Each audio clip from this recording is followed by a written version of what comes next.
دنیا میں پہلا شخص کون قتل کیا گیا؟ نوح انسانی کا آغاز حضرت آدم سے ہوا۔ علماء کے نزدیک تب قانون کچھ اس طرح تھا کہ حضرت آدم کے ہاں ہر بار ایک لڑکا اور ایک لڑکی ایک ساتھ پیدا ہوتے، اور انہیں یہ حکم تھا کہ ہر لڑکے کی شادی دوسرے لڑکے کے ساتھ پیدا ہونے والی لڑکی سے کریں، اور دوسرے لڑکے کی شادی پہلے کے ساتھ پیدا ہونے والی لڑکی سے کریں۔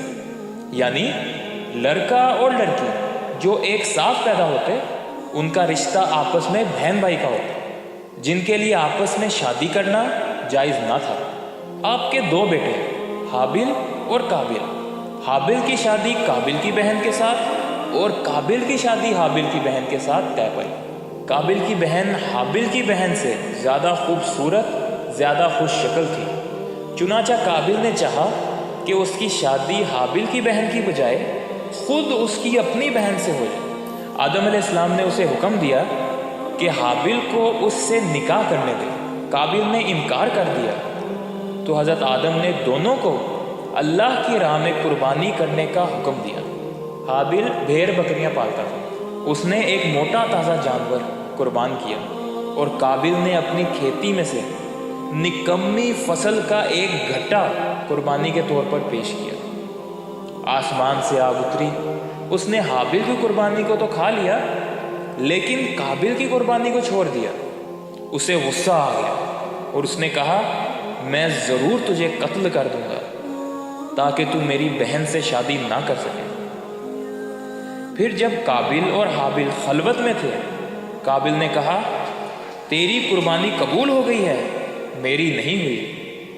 اس پر حابل نے کہا، اللہ تعالیٰ اہل تقوی یعنی نیکوکار کی قربانی قبول فرماتے ہیں۔ اس پر قابل کو غصہ آ گیا اور اس نے حابل کو قتل کی دھمکی دی۔ تو حابل نے کہا، اگر تو قتل کرنے کے لیے مجھ پر ہاتھ اٹھائے گا تو میں تجھے قتل کرنے کے لیے ہاتھ نہ اٹھاؤں گا، مجھے تو اللہ رب العالمین سے ڈر لگتا ہے۔ اس کے بعد قابل نے غصے میں آ کر حابل کو قتل کر دیا۔ قتل کے بعد قابل حیران تھا کہ اس لاش کا کیا کرے۔ ابھی تک نسل آدم موت سے دوچار نہیں ہوئی تھی۔ اچانک اس نے دیکھا کہ ایک کوے نے زمین کرید کر گھرا کھودا، اور بعض روایات میں ہے کہ کوے نے دوسرے مردہ کوے کو اس گڑھے میں دفن کر دیا۔ قابل نے یہ دیکھا تو اپنی ناکارہ زندگی پر بے حد افسوس کیا اور کہنے لگا کہ میں تو اس حیوان سے بھی گیا گزرا کہ اپنے اس جرم کو چھپانے کی بھی اہلیت نہیں رکھتا۔ ندامت سے سر جھکا لیا اور پھر اسی طرح اپنے بھائی کی لاش کو سپرد خاک کر دیا۔ اس سے ہمیں دو سبق ملتے ہیں۔ پہلا، حسد اور غصہ انسان کی عقل کو ناکارہ کر دیتے ہیں، اور انسان اپنے ہی بھلے اور برے میں فرق کرنے سے قاصر رہتے ہیں۔ آپ صلی اللہ علیہ وسلم نے فرمایا، طاقتور وہ نہیں جو دوسرے کو بچھاڑ دے، طاقتور وہ ہے جو غصے کے وقت خود کو قابو میں رکھے۔